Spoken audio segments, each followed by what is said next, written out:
Hello. Hello. Are you ready to do this thing? Let's do this. All right.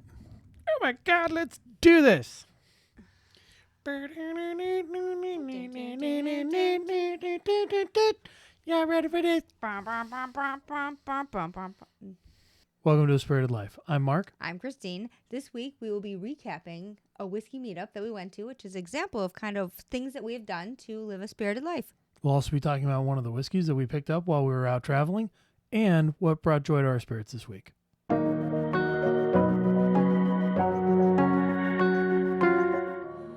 We want to live a spirited life.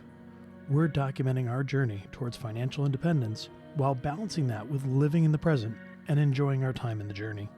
While we want to work towards financial independence, there's no guarantee for what tomorrow will bring. So we don't want to wait to enjoy our lives because tomorrow isn't promised. We want to share our journey to help keep ourselves intentional and accountable, and we invite you to come along with us as we work towards living a spirited life.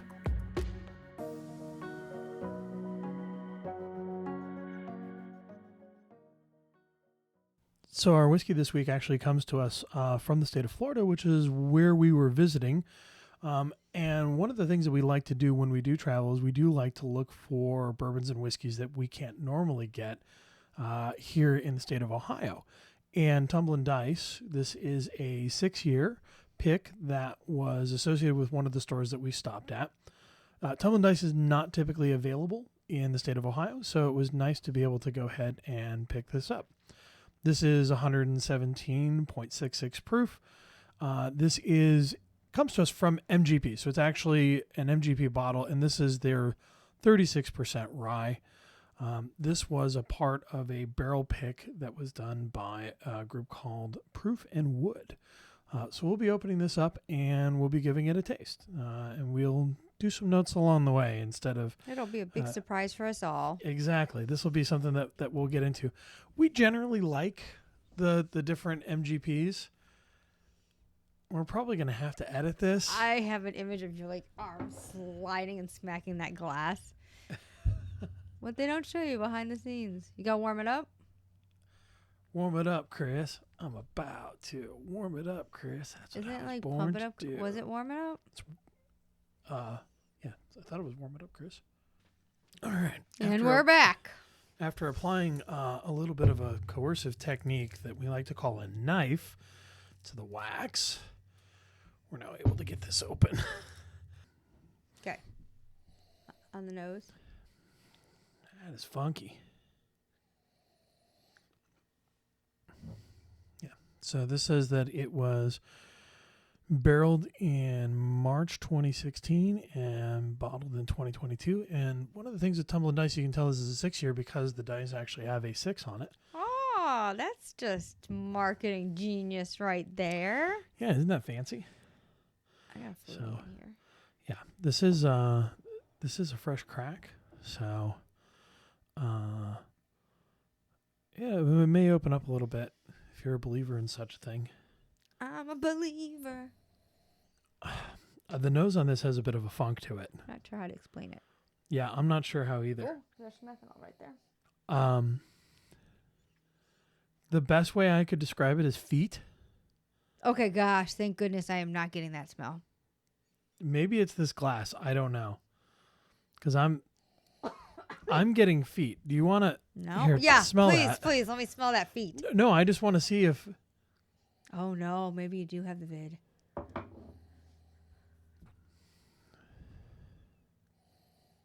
No, I think your glass actually smells better than mine. Either that or maybe it was just like kind of the initial... It might have been like the fragrance of the wax or something. I don't know. Triple C wax. Yeah. So now I'm starting to get some of the regular notes, some of the sweetness. It's very alcoholic for me. It's only 117 proof, so... Oh, it tastes like soap. Oh, a soap on my tongue. Oh, see, I'm not getting soap. Oh. Maybe you would have a glass that's not clean. You want to try mine? Because I don't think that... Okay. No, mine tastes like bourbon. Like lovely bourbon.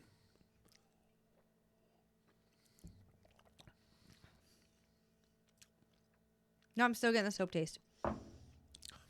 I'm getting a ton of soap taste on yours. I think we need to get some new glasses. Okay. So, let's go and let's get some new glasses. Okay. Okay, we got new glasses, different glasses. We got Whiskey glasses this time. Whiskey.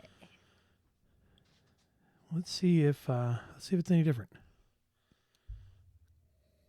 It smells very floral to me. Yeah, I'm getting a bit of a clay note on it.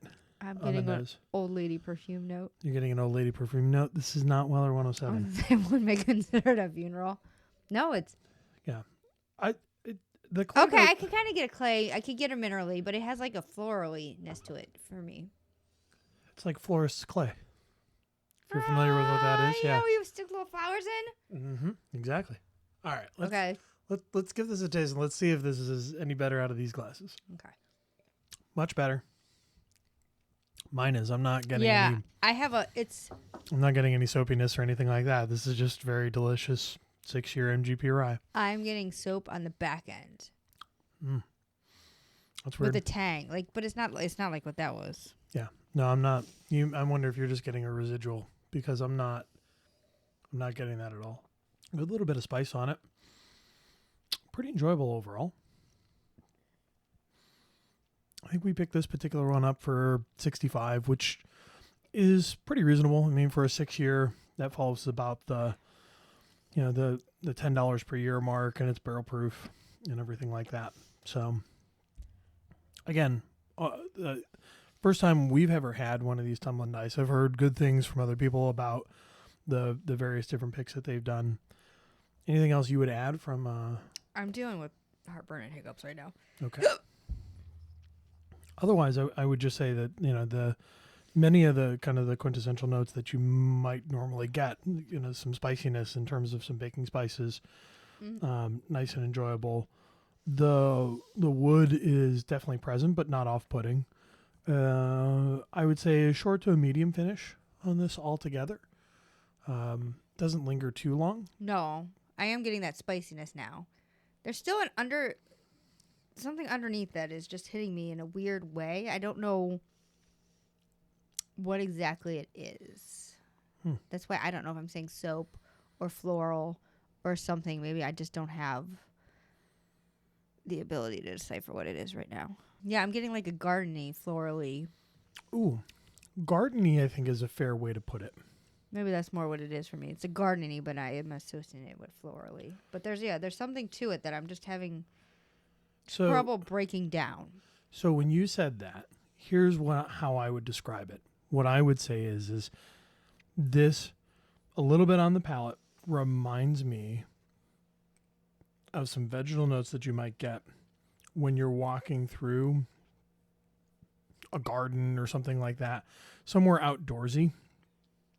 And do you know how like a forest kind of gets a bit of a smell, or a field gets a bit of a smell? Yeah.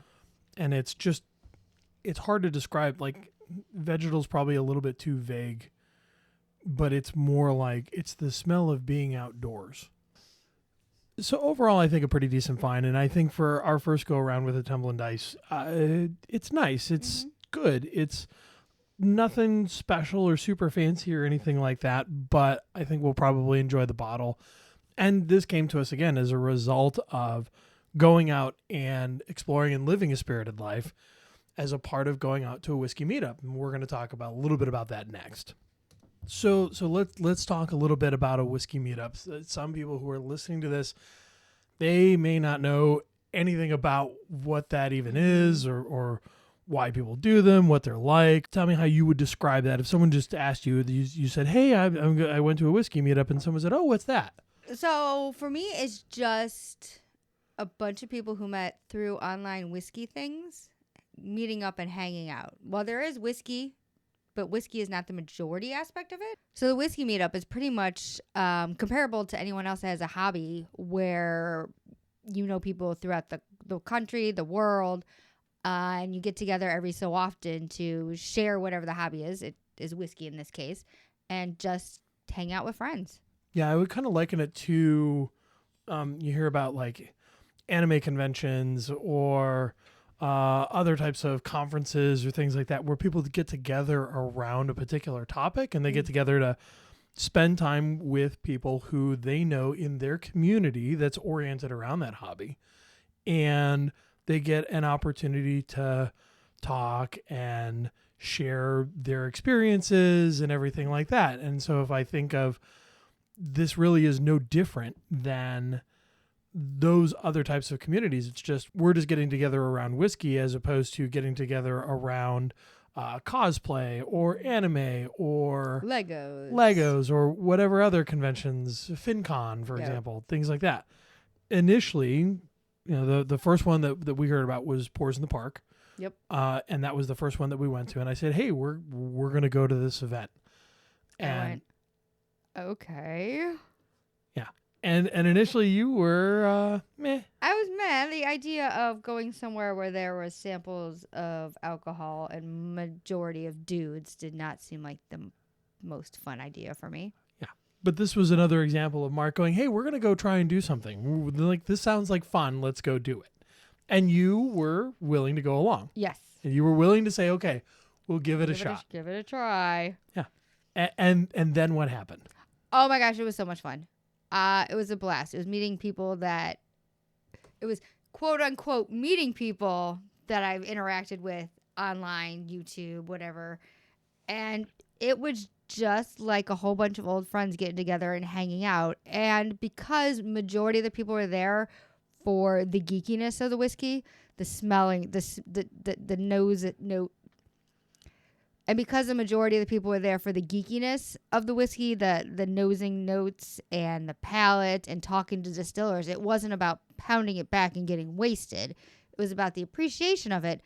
So it left a different experience than I would have thought of with just samples of alcohol and people. Yeah, and I think that really starts getting into talking about what it's like and how these events kind of work, where people are getting together. They're usually gathering in some sort of space, and they're spending time together around the hobby, very much like an anime convention or a cosplay convention or FinCon or something like that. And it is people getting together, spending time doing events, doing things together. And part of what we did was certainly about whiskey at Pours in the Park and also at the Winter Whiskey Warmup, which is the one we just recently went to.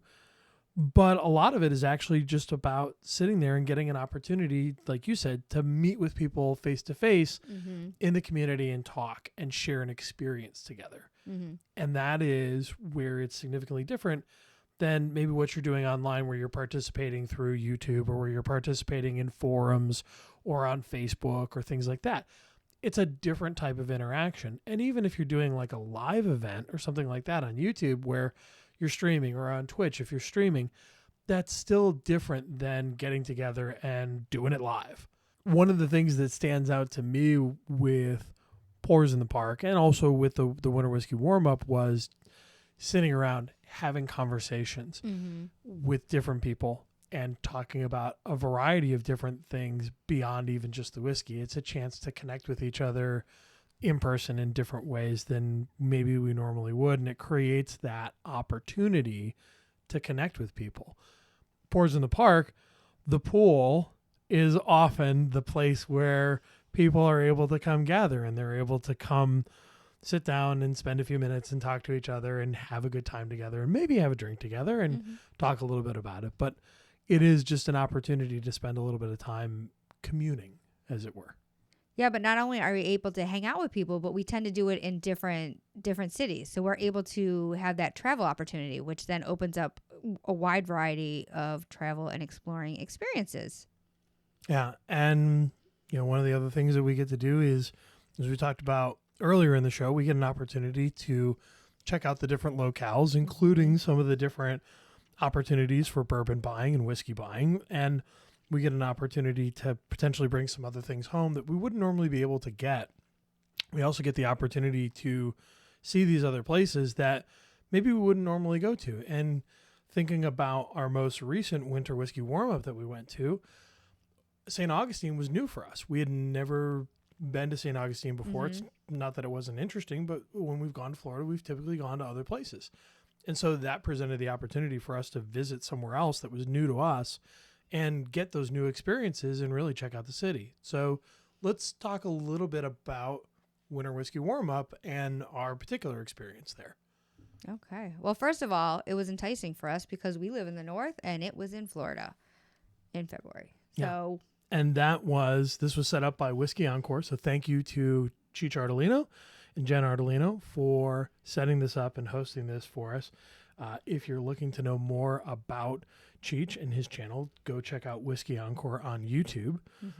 But he was the one who set this up along with his wife, Jen, and specifically set it up as an opportunity for people in different parts of the country to get away from the cold. Hence the Winter Whiskey Warmup. Right. And so that created the opportunity for people to get away from maybe some of the colder states and come visit.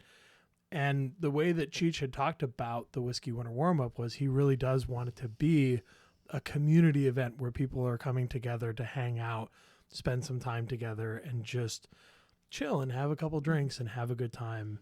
And that really came across because it was a very, I would say intimate. It was, there were quite a bit of people, but it was an intimate setting. It wasn't like this massive, let's rent out this giant hall and let's rent out this giant park, like huge park, and just have this massive, everyone just come and you just stop at your little tents and get your little samples. But like the hotel that we stayed at was a very southern, intimate like hotel. It wasn't like a super huge name brand hotel that is just mass marketed type thing. And then even taking into account the people that were coming in maybe a day earlier. So Cheech reached out and said, okay, who's coming in early? Why don't we all go out and get something to eat together? Yeah. And that feeling of that intimacy that you described is a little bit different maybe than some of the other meetups that people have experienced in the past, where other meetups may be a little bit larger and the vibe is a little bit different at those types of meetups. And as you're going out and looking for these types of meetups, you can find different meetups of different sizes that will have a kind of a different vibe. The smaller ones are going to be a little bit more intimate. You're going to get an opportunity to spend a little bit more time with more people in that more intimate setting. In the larger setting, you may have to pick and choose, like in terms of who you get to spend time with and how much time you get to spend with them. And that's just a difference of how the different types of meetups are run. It's not to say that one is better or worse, but you may personally have a preference. And so understanding what your preference is, it's probably good to know, hey, do you want that more intimate setting, which is nice? Do you want the bigger setting, which is maybe more like a convention or a conference? Or maybe you're comfortable with either one and you just have to kind of set your expectations around whichever one it is you're getting and however that's designed. So let's talk a little bit about, we got in early and it was nice to get in early. I actually prefer to do that because that gives us time to get the travel taken care of. That gets us time to get in and get settled and everything like that. That's true. So we're not completely exhausted from traveling when it's time for the event to start. Yeah. So we actually, even though the event was designed to be Friday and Saturday, we got in on Thursday. That was our travel day, making sure that we were able to get that done and not be tired for the first part of the event. Yeah, because when someone's tired, someone's very moody. I wonder who you're talking about. That would be me. Yeah. And that's okay. And so we know that and we adjust accordingly for that. And then what was really nice was, Cheech had reached out and said, hey, I know some of you are going to be coming in a little bit early. Do you all want to get together on Thursday night? And so we had a little get together with a smaller group of people, subset who had gotten in early and just gone out and had dinner. Yep. Just a bunch of people meeting up at a restaurant, hanging out, chit-chatting. Yeah. And that was really nice because we got an opportunity to meet a few people who we had never met before in person and get to know who they were a little bit.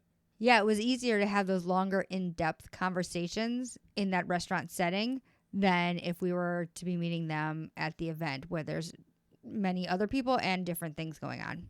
So from there, we went into Friday. And the first event for Friday wasn't until Friday evening, so we had a little bit of time. Yep. What did we do with our time in the meantime? We went to the beach. We did go to the beach. And so that was one of the things that we talked about. Hey, we get the opportunity to go to some of these places that maybe we wouldn't normally go to or we haven't been to before, and it creates some opportunities for some other experiences. And so we were able to go and spend some time doing some other things, including going and spending some time walking on the beach. Yes, which anytime I am within 25 to 30 minutes of the ocean, I need to go to the beach. Yeah. And that's okay. We baked that in. We knew that. And we talked about, okay, hey, what do we want to do with our time today? And beach was the number one priority. So that's what we did. And then once we got the beach out of the way, what did we do? And after that, we went and we checked out some of the locations that Cheech had shared with us in terms of some good places to go potentially look for some bottles and see if there was something to find and something to buy. And we did get an opportunity to buy a few things, and we'll post that in a short separately later on this week. But this Tumbling Dice was one of the things that we picked up as we were out and about looking around. So that was our Friday afternoon, and then we went back and we relaxed a little bit to make sure that we were able to have some good energy for the evening. And then we went to the event Friday night. Cheech was nice enough to get a van to bring many of us there, which... That was just the best. It was like the start of it. Like all of us getting in the van and chit-chatting and being goofy on the way to the restaurant. Yeah. And that was a really nice intro into the evening that we had at a place called Bourbon and Boards, which is a relatively new establishment in the St. Augustine area.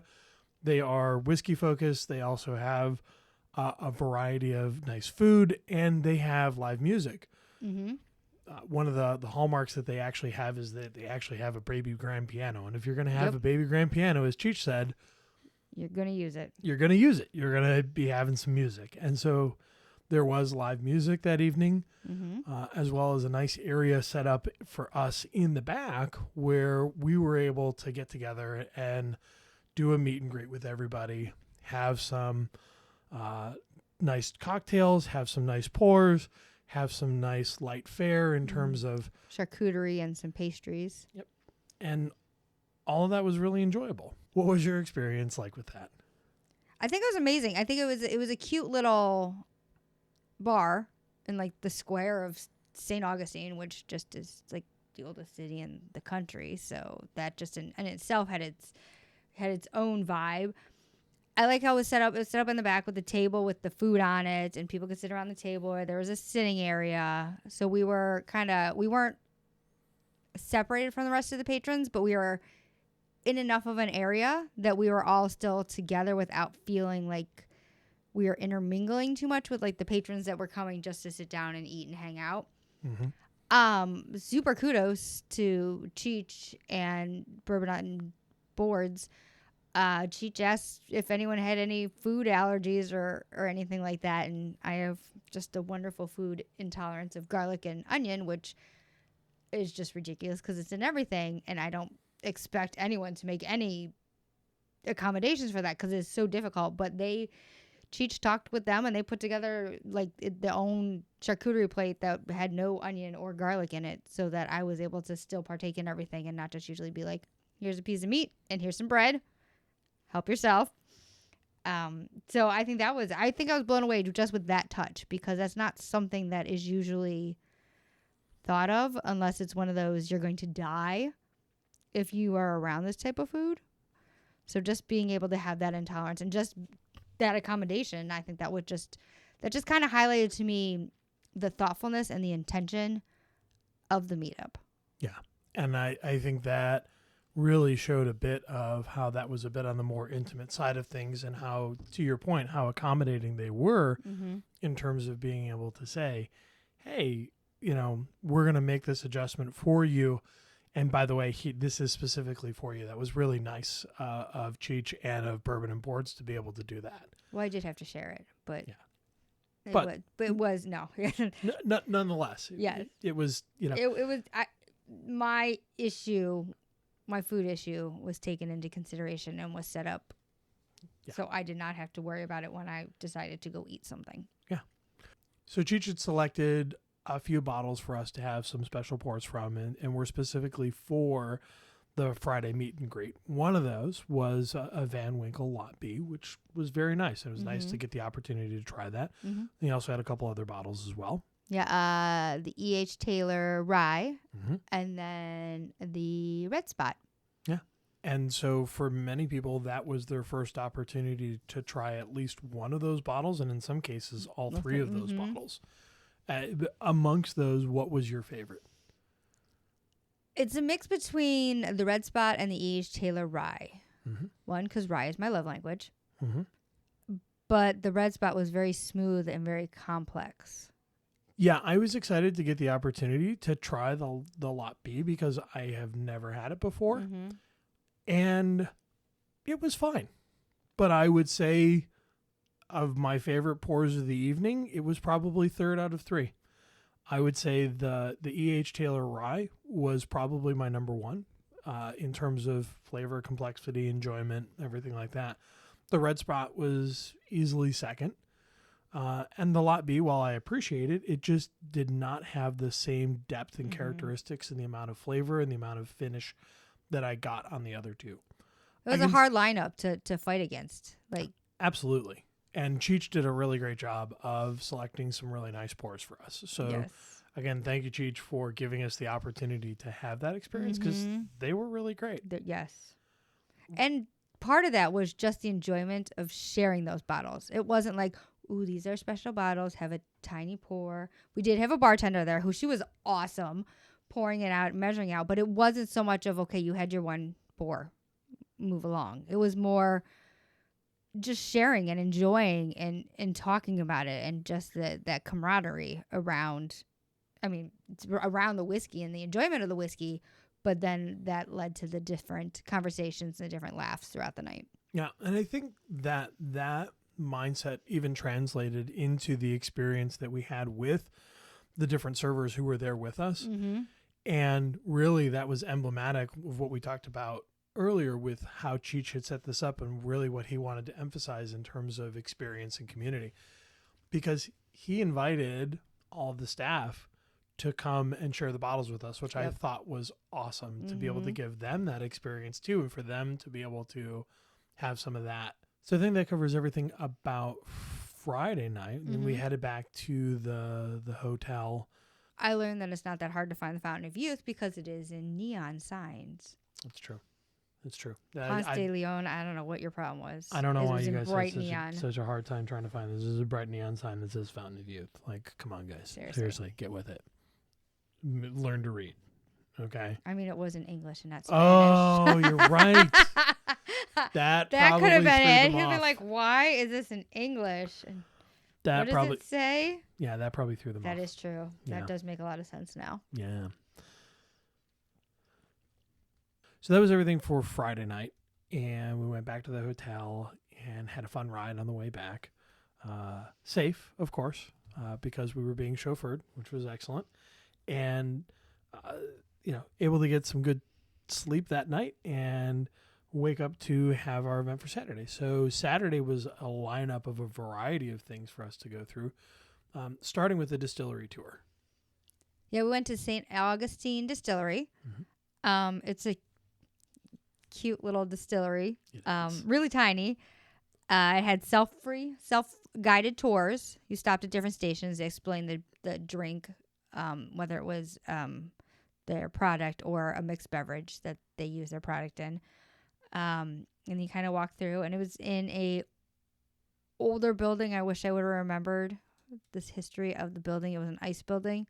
They made ice. Sure. I don't remember the history of the building. It was on one of the signs. You paid more attention to that than I did. It was one of the signs. But it was in a it was just right around the corner pretty much. Kind of like an Art Deco feel to it on the outside. The inside was more rustic with the brick and the wood and some of the artifacts of past experiences of what happened in that building. Yeah. And so we went through, we did the self-guided tour. We were able to see the stills. They had a variety of different signs that explained the process for fermentation and also for distillation and everything like that. And then, as you said, there was a couple opportunities to try the different things that St. Augustine produces off of their stills throughout the tour. And so we started out by having a vodka-based drink that was very bright Florida and fruity. Mule. I think they called it a Florida Mule. I think you're right on that. And that was very nice. It was bright and fruity. And then we did have an opportunity to have a gin-based drink too, also with a little bit of lemon. I keep on wanting to say it was a gin Ricky, but it wasn't a gin Ricky. It was something else. No, yeah, I didn't hear the full title of it because I was in the back with the stragglers talking. Yeah.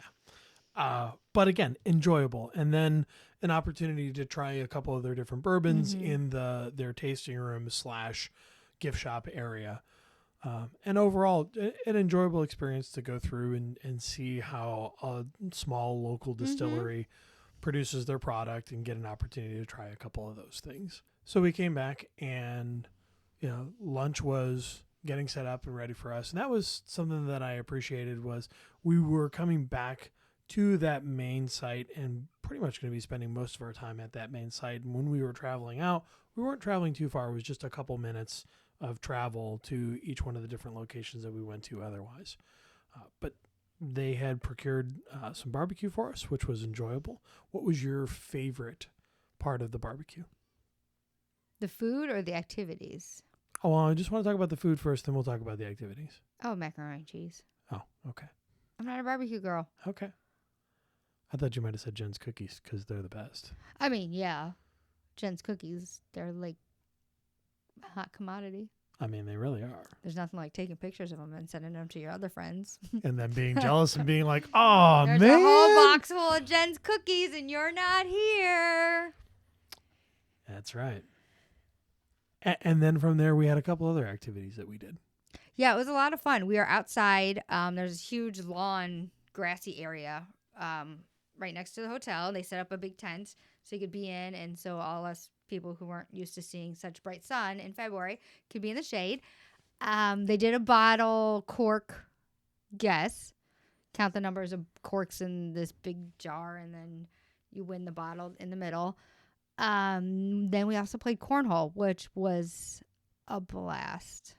Yeah, it was a lot of fun just going through, and the counting for the corks was fun because we made it fun and interesting, and it was a group activity going through and doing those, and then getting together and we just kind of figured out brackets. And we're like, hey, we'll grab a piece of paper. Let's write down some brackets of who wants to play. Let's find partners for people who want to play by themselves, and then we did a mini tournament. And the Americans were in charge because they won last year. Yep. So the winners had to be the ones that were in charge, set the rules, set the brackets.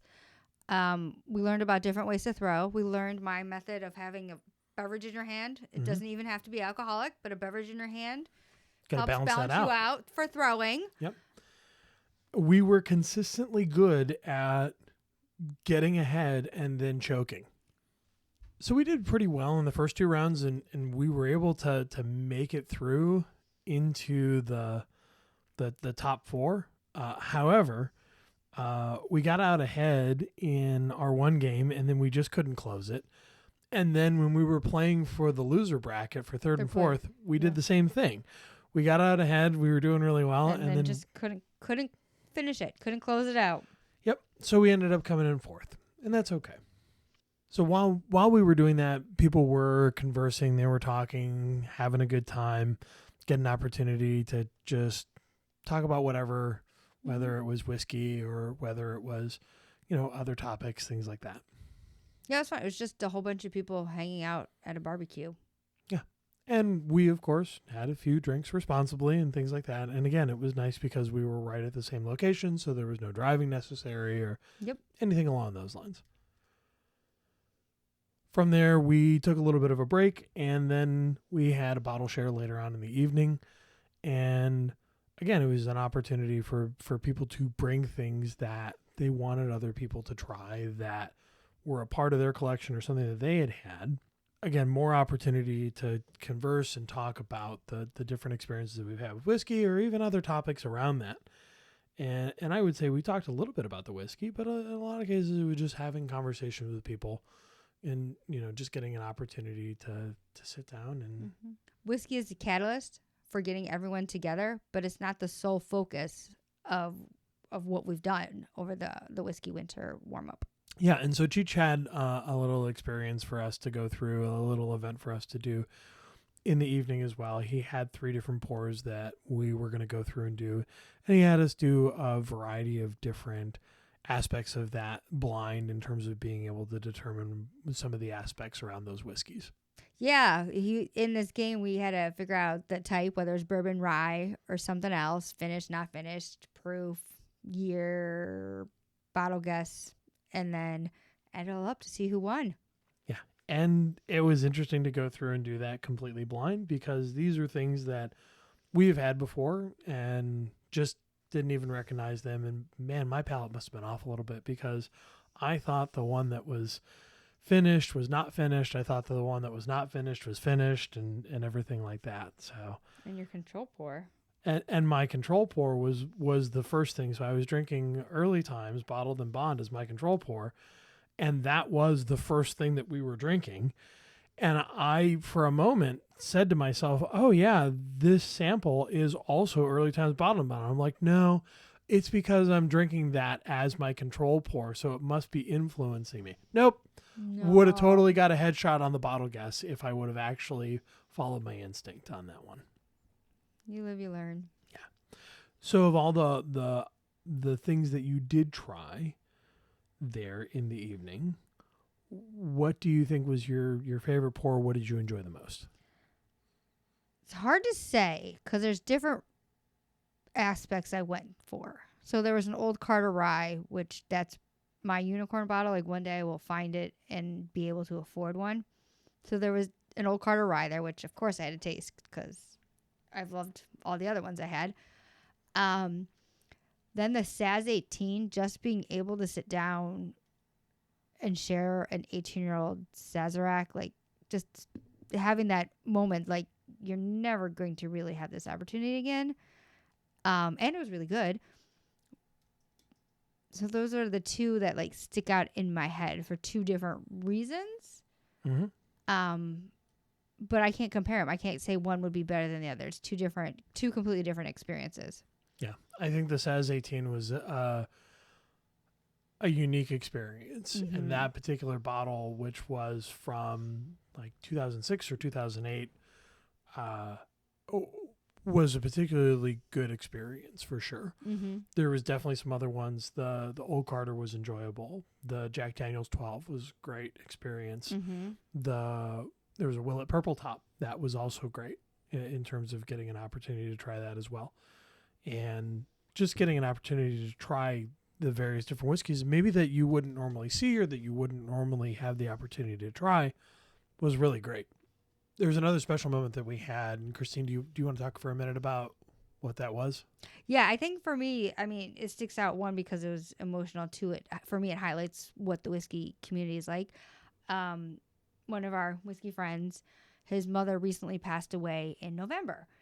And he joked she was the reason why he ended up getting into whiskey too, because he found her whiskey. He found her whiskey in the cabinet below, and so he drank it and developed his love of whiskey. And she passed away in November, and he put in for this bottle that was closely linked with her, and he ended up winning several bottles, and he brought everyone little samples to share because the community helped him get through that tough time. And it really highlights why it's more than just we're hanging out and we're drinking, but the community that is developed, it's supporting and friendship and connection and sharing and knowing through whiskey. We've developed these friendships that sometimes if things don't go right for us, we have people that have our back in one way or the other. Yeah, absolutely. And as a part of that experience that Brian shared with us, he brought the little samples, which if you're watching on YouTube, you can see the small samples bottles there. Mm-hmm. We were able to share a bit of that pour together. A toast to his mom. And then we have a little bit that we'll be able to enjoy at a particular time in the future when we want to celebrate or when we want to mark an occasion or something along those lines. And so it was really nice for Brian to share that with the community. And it's nice to know that the community has had such an impact on him and being able to support him. To me, it truly does highlight that it's not just about people getting together and drinking to drink, Mm-hmm.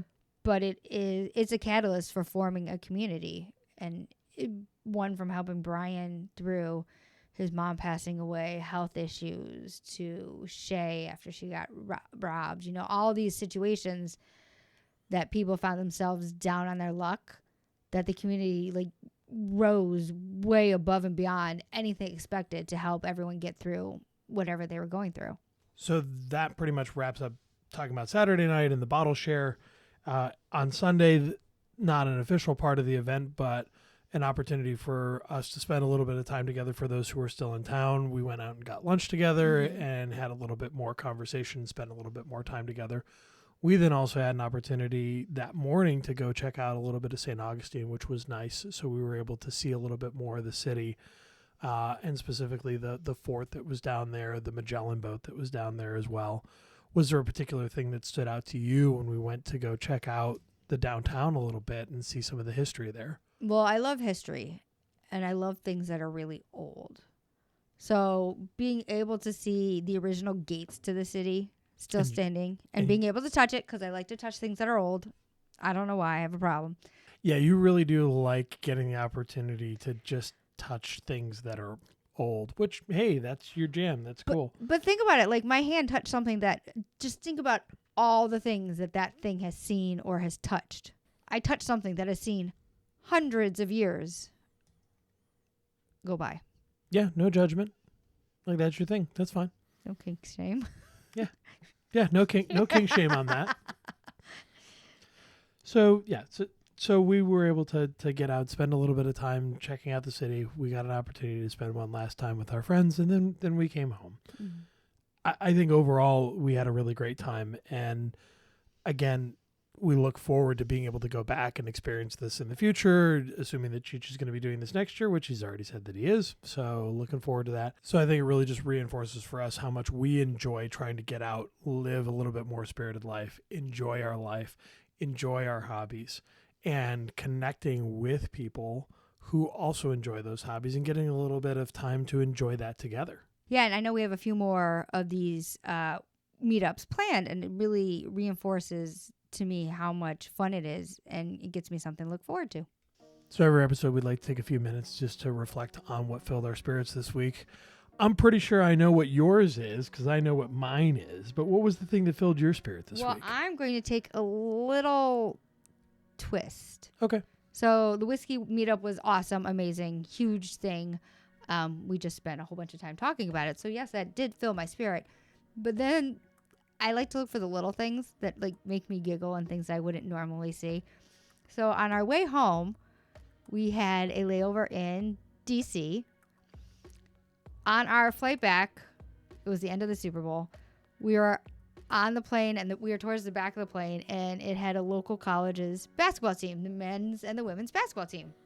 And it was like the fourth quarter of the Super Bowl, and they're all coming on, and like they're streaming the Super Bowl, and this one, I believe she was a coach, could only watch it on Nickelodeon, so she had like SpongeBob narrating the Super Bowl, and just hearing them in the back, like either going, yeah, or like, oh, and like hoping they don't close the doors, and then going to the ones who like bought the Wi-Fi package so they could keep watching and streaming online, and just hearing like, oh, and everyone's like, oh wait, the plane's taking off, don't stop, because it went into overtime. And just hearing that, I think it's just that camaraderie, and just that's not something you would normally hear or participate in on an airplane ride. Yeah, that was a lot of fun. And it was fun to hear them. You would hear several people all go, ooh, or, oh. Well, and I think the best part, too, was once we got up in the air for a little bit, a gentleman that was not part of the basketball crew was like, oh, guys, Kansas City won. I just got a text. Like, so in a way that brought together people on the plane off of that common thing. So I think it was like one of those social bonding moments that just don't often happen, that you're just like, that's kind of cool. Yeah, it was pretty cool. I'm going to talk specifically about a moment when we were traveling in the van and everyone just making comments and having a good time and having jokes and just the laughter that people were having when we were coming back on Friday night, and some silliness and some fun and just cracking jokes with people who we know through the community but don't normally get to do that in person, and just the laughter that was happening literally for almost the entire ride back from the event back to the hotel. And that just really filled my spirit because I enjoyed hearing all the different people laughing and having a good time and enjoying each other's company that way. And so it was that micro moment that really filled my spirit this week and that I really enjoyed. How cute. We both had micro moments on a giant, like the whole weekend was awesome, but to hone in on those micro moments. Yeah. Sometimes it's the most important thing to do. It's the little things. It's the little things. So that's everything that we had for this week. Christine, what are we talking about next week? Next week, we're going to be talking about something else that we are doing to help us live a spirited life, and it is gardening. We're going to talk about how I got started, how you've been helping me, what our plans are, and how it links to living a spirited life. Looking forward to see how that conversation grows. And And in the meantime, we hope you live a spirited life. The topics and information on a spirited life should not be taken as financial advice and should be considered for entertainment purposes only.